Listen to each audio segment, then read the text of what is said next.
بسم اللہ الرحمن الرحیم۔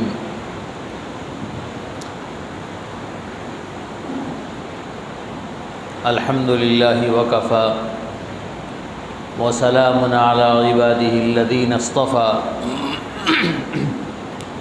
اما بعد۔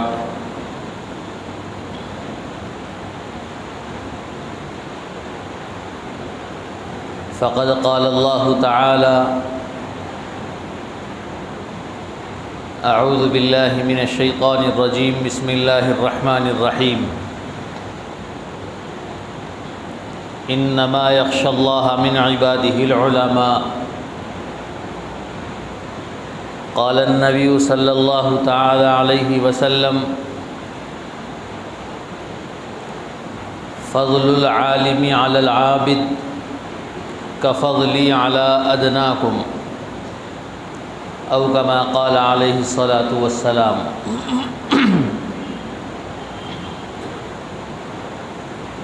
محترم سامعین اکرام، عزیز بزرگان دین،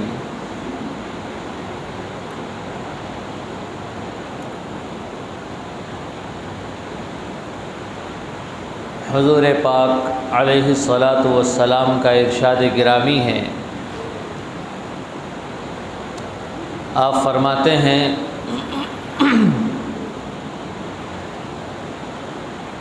عابد پر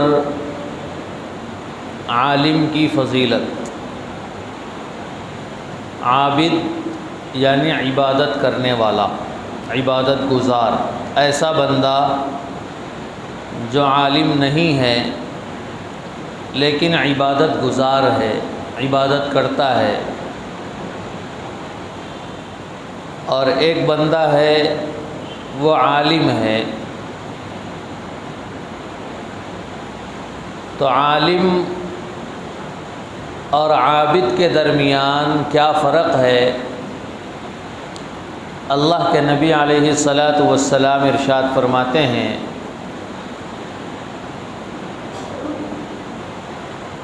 عالم کی فضیلت عابد پر ایسی ہے جیسے میری فضیلت ایک ادنا امتی پر۔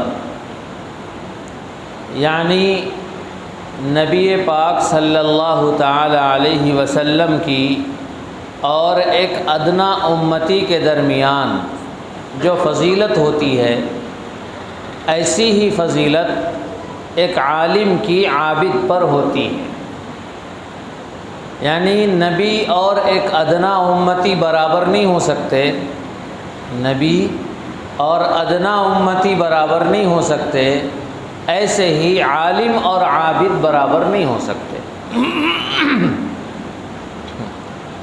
فضل العالم علی العابد کفضلی علی ادناکم۔ اللہ کے نبی علیہ الصلاۃ والسلام کا یہ ارشاد ہے۔ حضرت ابو امامہ باہلی رضی اللہ تعالیٰ عنہ اس حدیث پاک کی روایت کرنے والے ہیں۔ ترمذی شریف کی یہ روایت ہے۔ اس حدیث پاک میں اللہ کے نبی علیہ الصلاۃ والسلام نے یہ بھی ارشاد فرمایا کہ عالم کے لیے اللہ کے فرشتے، اللہ کی مخلوق، یہاں تک کہ چونٹیاں اپنی بلوں کے اندر، حتی النملۃ فی جحرھا وحتی الحوت، یہاں تک کہ سمندر کی مچھلیاں، لَيُصَلُّونَ عَلَى مُعَلِّمِ النَّاسِ الْخَيْرِ، یہ ساری چیزیں، اللہ کے فرشتے، اللہ کی دیگر مخلوق، جانور، چونٹیاں اور سمندر کی مچھلیاں، انسانوں کو جو بھلائی سکھاتا ہے، اس بھلائی سکھانے والے کے لیے یہ سارے لوگ دعا کرتے رہتے ہیں۔ یعنی انسان کو اگر خیر کی تعلیم کوئی دیتا ہے، خیر سے مراد علم ہے۔ علم جو انسان لوگوں کو سکھاتا ہے، خیر کا علم، بھلائی کا علم، یعنی قرآن و سنت کا علم، اس سکھانے والے کے لیے سمندر کی مچھلیاں بھی دعا کرتی ہیں۔ چیونٹیاں اپنے بلوں میں بھی دعا کرتی ہیں، جانور ان کے لیے دعا کرتے ہیں، اللہ کے فرشتے ان کے لیے دعا کرتے ہیں۔ یہ معمولی فضیلت نہیں ہے علماء کے لیے اور اہل علم کے لیے۔ حدیث پاک میں اللہ کے نبی نے یہ بھی ارشاد فرمایا، العلماء ورثۃ الانبیاء، کہ علماء انبیاء کے وارث ہیں۔ وارث کا کیا مطلب ہوتا ہے؟ وارث کا مطلب ہوتا ہے میراث کا حاصل کرنے والا، میراث کا حقدار۔ میراث اس سامان کو کہتے ہیں جو گزرنے والا چھوڑ کے گزر جاتا ہے، جو مرنے والا اپنے پیچھے چھوڑ کے جو چلے جاتا ہے، اس سامان کو میراث کہتے ہیں۔ اللہ کے نبی علیہ الصلاۃ والسلام کی میراث کا حقدار کون ہے؟ وہ ہیں علماء اکرام۔ اللہ کے نبی کی میراث کیا ہے؟ اللہ کے نبی کی میراث دنیا یا دولت نہیں ہے۔ اللہ کے نبی کی میراث درہم اور دینار نہیں ہے۔ اللہ کے نبی کی میراث قرآن و سنت ہے، جو اللہ کے نبی کو اللہ رب العزت نے خاص طور سے عطا فرمائی۔ قرآن مجید میں بھی ہے، ثم اورثنا الکتاب الذین اصطفینا من عبادنا، پھر ہم نے اپنی کتاب کا حقدار ان لوگوں کو بنایا جن کو ہم نے چن لیا۔ یعنی قرآن کا حقدار، قرآن کا وارث اللہ نے ان لوگوں کو بنایا جن کو اللہ نے چن لیا ہے، یعنی مسلمان، امت مسلمہ۔ سب قرآن کے وارث نہیں بنے، آیا تو قرآن سب کے لیے، لیکن حقدار وہی بنے ہیں جس کو اللہ نے مسلمان بنایا ہے۔ اور اس میں سے بھی الگ الگ لوگ ہیں، کوئی عمل کرنے والا ہے، کوئی عمل نہیں کرنے والا ہے، کوئی زیادہ کرنے والا ہے عمل، کوئی کم کرنے والا ہے، لیکن ہے تو سبھی مسلمان، ہیں تو سبھی اللہ کے چنے ہوئے۔ تو میراث جو نبی کی ہوتی ہے وہ ہے کتاب و سنت، وہ ہے قرآن و سنت۔ تو اس میراث کے حقدار جن کو قرار دیا گیا ہے وہ تو ساری امت مسلمہ ہے، لیکن ان امت مسلمہ میں سب سے زیادہ حقدار علماء اکرام۔ دیکھیے، جب تک دنیا میں علماء زندہ ہیں اور علماء اپنا کام کرتے رہیں گے، یہ دنیا باقی رہے گی۔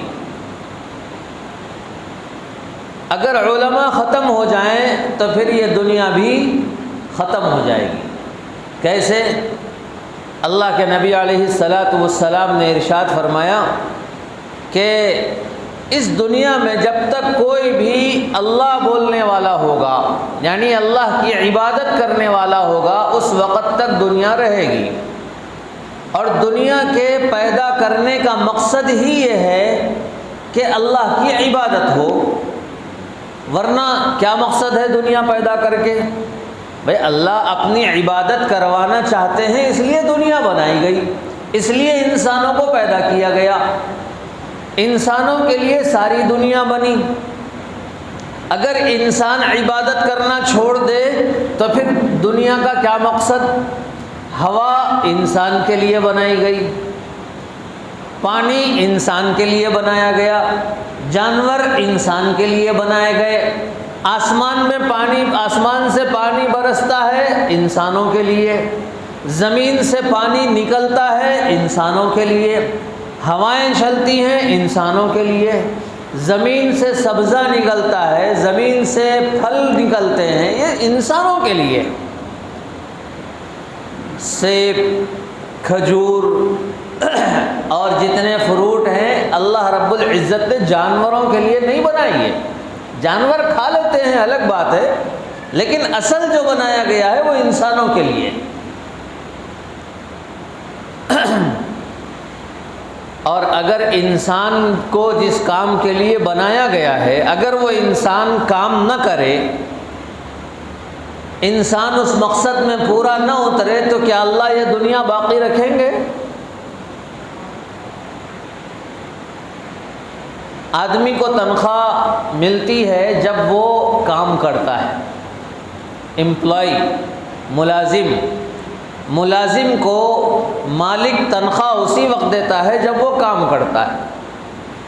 انعام اسی وقت ملتا ہے جب وہ کام کرتا ہے. اور اگر کام نہ کرے تو مالک اسے تنخواہ نہیں دے گا، اسے انعام بھی نہیں ملے گا، کچھ بھی نہیں ملے گا. بھائی تم کام ہی نہیں کرتے ہو تو پھر کیا فائدہ؟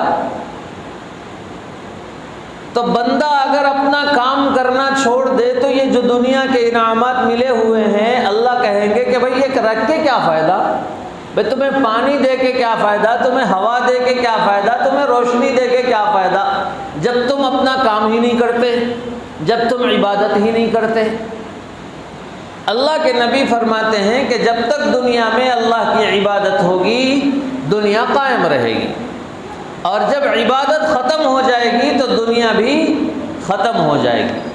اور یاد رکھیے عبادت کب ہوتی ہے؟ عبادت ہوتی ہے اللہ تعالیٰ کی پہچان سے. جو اللہ کو جانتا ہے وہی عبادت کرتا ہے. جس کو اللہ کی معرفت ہے تھوڑی بہت ہی صحیح، وہی اللہ سے ڈرتا ہے، وہی اللہ کی عبادت کرتا ہے. انسانوں میں کوئی کم کرتا ہے، کوئی زیادہ کرتا ہے، کسی کو ڈر کم ہوتا ہے، کسی کو زیادہ ہوتا ہے. امت مسلمہ تقریباً اللہ سے ڈرتی ہے، لیکن کم یا زیادہ. دنیا کا کوئی مسلمان اگر اس سے کہا جائے کہ نعوذ باللہ، کروڑوں بار نعوذ باللہ، اگر کسی مسلمان سے یہ کہا جائے کہ تم اللہ کو گالی دو، دے گا کوئی مسلمان؟ کسی مسلمان سے یہ کہا جائے کہ تم نبی کو گالی دو، نعوذ باللہ، دے گا کوئی مسلمان؟ اکیلے میں بھی نہیں دے گا، اکیلے میں بھی نہیں دے گا. بھائی اس کے پاس کچھ تو ڈر ہے جس کی وجہ سے نہیں دے رہا ہے، کچھ تو ڈر ہے جس کی وجہ سے وہ گالی دینے سے ڈرتا ہے. تو ہر مسلمان اللہ سے ڈرتا ہے، لیکن کوئی کم ڈرتا ہے، کوئی زیادہ ڈرتا ہے. ایک مسلمان ہے سر عام تو شراب نہیں پیتا، چھپ چھپ کے پی لیتا ہے. سر عام لوگوں کے سامنے شراب نہیں پیتا، چھپ چھپ کے پی لیتا ہے. لوگوں کے سامنے اس لیے نہیں پیتا کہ بھائی لوگ دیکھیں گے تو کیا بولیں گے، اور چھپ کے کبھی پی لیتا ہے. تو اس کا جتنا ڈر تھا اس نے عمل کیا، گالی تو نہیں دی لیکن گناہ کر لیا، دوسرے گناہ کر لیا. اور ایک مسلمان وہ ہے اس کی گردن پہ بھی تلوار رکھ دو مگر وہ شراب نہیں پیتا، اس کا ڈر زیادہ ہے، اس کے دل میں اللہ کا خوف زیادہ ہے. اس مسلمان سے کہا جائے کہ تو دھوکہ دے، تو جھوٹ بول، ہم تمہارے کام آئیں گے، تجھے جھوٹی دستخط کرنی ہے یا جھوٹی گواہی دینی ہے، فلاں کام کرنا ہے، فلاں کو دھوکہ دینا ہے. تو ایک بندہ تو دھوکہ دے دیتا ہے پیسوں کی لالچ میں آ کے، اور ایک بندہ نہیں دیتا ہے، حالانکہ دونوں مسلمان ہیں. تو دھوکہ دینے والا جو شخص ہے اس کے دل میں ڈر ہے لیکن کم ہے، اور جو نہیں دیتا ہے اس کے دل میں ڈر ہے لیکن زیادہ ہے. تو یہی فرق ہوتا ہے کہ کسی کے دل میں کم اور کسی کے دل میں زیادہ. تو عبادت اس وقت ہوتی ہے جب اللہ کا ڈر اور اللہ کا خوف دل میں ہو، اللہ کی معرفت اور اللہ کی پہچان دل میں ہو، تبھی عبادت ہوگی. اور اللہ کی معرفت اور اللہ کی پہچان کیسے ہوگی؟ اللہ کو کوئی کیسے پہچانے گا؟ اللہ کا ڈر دل میں کیسے آئے گا؟ اللہ کا ڈر دل میں آئے گا علم سے. اللہ کا ڈر دل میں آئے گا علم سے، پڑھائی سے دل میں آئے گا، نبی کے قصے سننے سے دل میں آئے گا، نبی کی تعلیمات سننے سے دل میں آئے گا، نبی کے ارشادات پڑھنے سے دل میں آئے گا، قرآن مجید کے سمجھنے سے اللہ کا خوف دل میں آئے گا. میرے دوستو، تین چیزیں، عبادت جب تک ہوگی دنیا رہے گی، عبادت نہیں ہوگی تو دنیا ختم ہو جائے گی. اور عبادت کب ہوگی؟ جب اللہ کی پہچان ہوگی. جب اللہ کی پہچان ہوگی. اور اللہ کی پہچان کب ہوگی؟ جب علم ہوگا، جب ہمیں معلومات ہوں گی تب اللہ کی پہچان ہوگی. اور ہمیں علم کیسے ملے گا؟ جو علم کے جاننے والے ہیں، جو قرآن و سنت کے جاننے والے ہیں، جو قرآن و سنت کے پڑھانے والے ہیں، یعنی علماء اکرام، ان سے علم ملے گا، ان سے قرآن و سنت کی تعلیم ہمیں حاصل ہوگی. تو لہذا یوں سمجھ لیجئے کہ عبادت اللہ کی پہچان کے بغیر نہیں ہو سکتی، اور اللہ کی پہچان علم کے بغیر نہیں ہو سکتی، اور علم علماء کے بغیر نہیں مل سکتا. تو لہذا معلوم ہوا کہ علماء دنیا کی بہت بڑی ضرورت ہے. اگر علماء ختم ہو گئے تو علم بتانے والا کوئی نہیں، اور جب علم نہیں ہوگا تو اللہ کی پہچان نہیں ہوگی، اور جب اللہ کی پہچان نہیں ہوگی تو عبادت بھی نہیں ہوگی، اور دنیا ختم ہو جائے گی. اسی لیے اللہ کے نبی علیہ الصلاۃ والسلام نے فرمایا کہ العلماء ورثۃ الانبیاء، علماء انبیاء کے وارث ہوتے ہیں، نبیوں کے وارث ہوتے ہیں. تو نبیوں کے وارث ہونے کا مطلب نبی جو علم چھوڑ کے گئے ہیں قرآن و سنت کی شکل میں، اس علم کے وہ وارث ہوتے ہیں، اس علم کو وہ لوگوں تک پہنچاتے ہیں، دوسروں تک پہنچاتے ہیں. اللہ کے نبی علیہ الصلاۃ والسلام نے صحابہ کو سکھایا، صحابہ نے تابعین کو سکھایا، ان کے بعد تابعین نے تبع تابعین کو، پھر اس کے بعد والوں نے، پھر اس کے بعد والوں نے، اس طریقے سے ہوتے ہوتے یہاں تک علم پہنچا ہے. میرے دوستو یاد رکھیے، آپ اسلام کی 1500 سالہ تاریخ یا 1450 سالہ تاریخ پوری آپ اس ہسٹری کو اٹھا کے دیکھیے کہ اسلام کے خلاف پیش آنے والے جتنی سازشیں ہیں، ان سازشوں کا اگر کسی نے مقابلہ کیا ہے تو علماء اکرام نے کیا ہے. یعنی قرآن و سنت کے جاننے والے اور قرآن و سنت پر عمل کرنے والے لوگوں نے ان سازشوں کا مقابلہ کیا. ہمیشہ حضور پاک علیہ الصلاۃ والسلام کے زمانے کے بعد سے لے کر آج تک انہی لوگوں نے مقابلہ کیا ہے، اور دشمن جانتا ہے یہ بات کہ جب تک ان کے درمیان علماء رہیں گے، ان کا مذہبی طبقہ رہے گا، ان کو بھٹکانا آسان نہیں ہوگا. اس لیے ہر زمانے میں ان لوگوں نے، دشمنان اسلام نے علماء کو ٹارگٹ کیا، علماء کو الگ الگ طریقوں سے ٹارگٹ کیا. کہیں بدنام کیا گیا علماء کو، کہیں ان پہ الزامات لگائے گئے، کہیں انہیں قتل کیا گیا، کہیں انہیں مارا گیا، جیلوں میں ڈالا گیا. انگریزوں نے ہندوستان کے اندر کیا کیا نہیں کیا، لاکھوں علماء اکرام کو قتل کیا. دلی کی ہر مسجد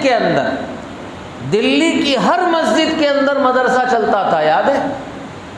جامع مسجد جو دلی کی ہے، اس کے اطراف میں کمرے بنے ہوئے ہیں چھوٹے چھوٹے، وہ سارے کمرے طلبہ اکرام سے بھرے ہوئے ہوتے تھے، اور دلی کی ہر مسجد کے اندر مدرسہ چلتا تھا، علماء اکرام پڑھاتے تھے، اور بڑے بڑے علماء اکرام تھے اس زمانے کے.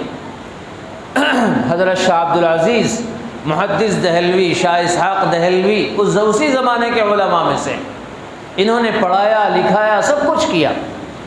اب انگریزوں نے دیکھا کہ اگر مسلمانوں کے دلوں سے ایمان کی جو گرمی ہے، وہ گرمی کو اگر ختم کرنا ہے تو علماء کو ٹارگٹ کرو.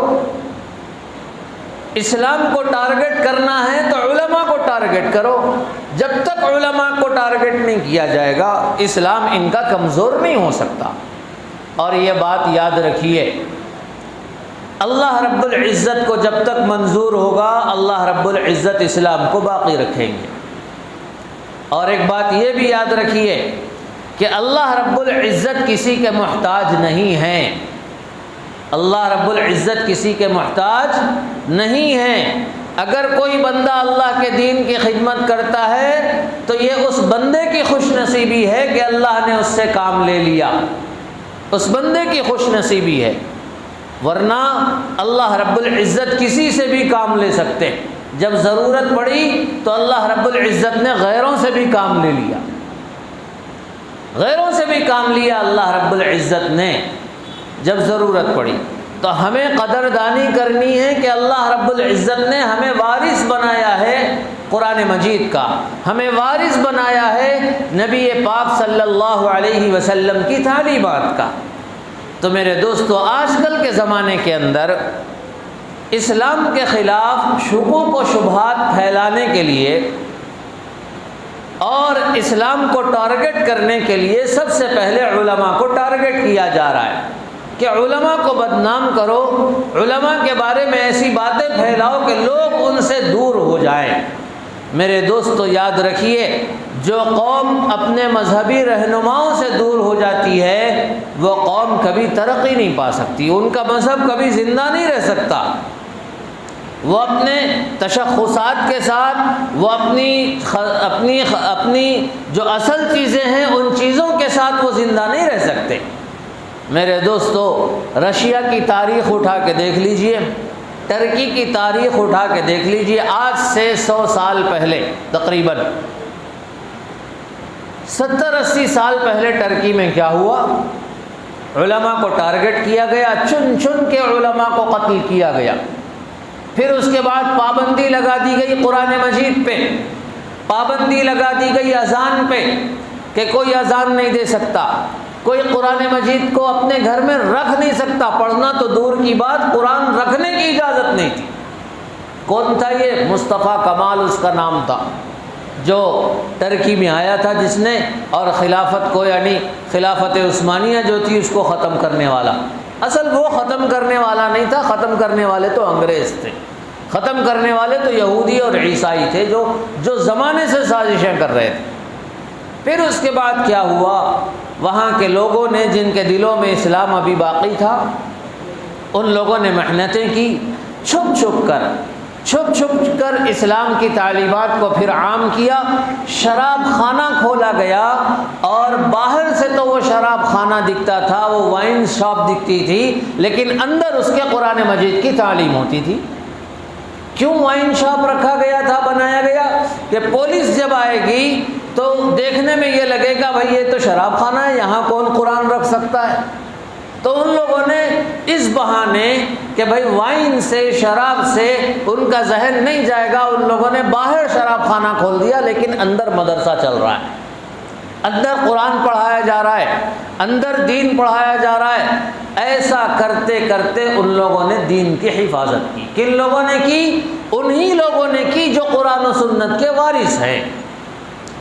قرآن و سنت کے وارث جو عام لوگوں میں سے بھی ہو سکتے ہیں، اور علماء میں سے زیادہ ہوتے ہیں، عام لوگوں میں سے کم ہوتے ہیں، لیکن جو بھی قرآن و سنت کو پھیلانے والا ہے، قرآن و سنت کی تعلیمات رکھنے والا ہے، وہ انبیاء کا وارث۔ میرے دوستو، آج کے زمانے میں بھی قرآن و سنت کے خلاف شکوک و شبہات پھیلانے کی کوششیں ہو رہی ہیں۔ ابھی ایک خبر آئی کہ ایک شخص نے، جس کا نام تو مسلمانوں جیسا ہے لیکن وہ مسلمان ہے بھی یا نہیں ہے پتہ نہیں، اور اگر تھا بھی تو اب وہ نہیں رہا مسلمان، تھا بھی تو وہ اب مسلمان نہیں رہا، اب اس کو مسلمان نہیں کہا جا سکتا۔